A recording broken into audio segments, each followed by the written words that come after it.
Okay చికెన్కి నేను దగ్గర చెప్పదా వద్దు నేను చూసుకుంటాను చెప్తున్నాను. ఓకే ఓకే 2 గంటలు నూరేసాను దాంతో ఉల్లిపాయ అది చేస్తారు. ఓకే చికెన్ కూర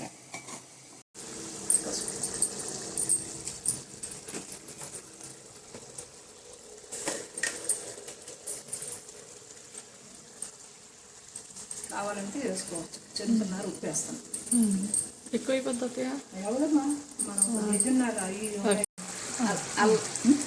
అల్లం వెల్లుల్లిపాయ పేస్టు, టమాటా జ్యూసు, ఉల్లిపాయ అన్నీ వేసి మిక్సీ వేసాం.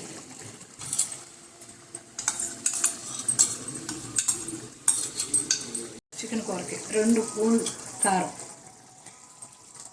చికెన్లో కొంచెం కారం ఉంటే బాగుంటుంది.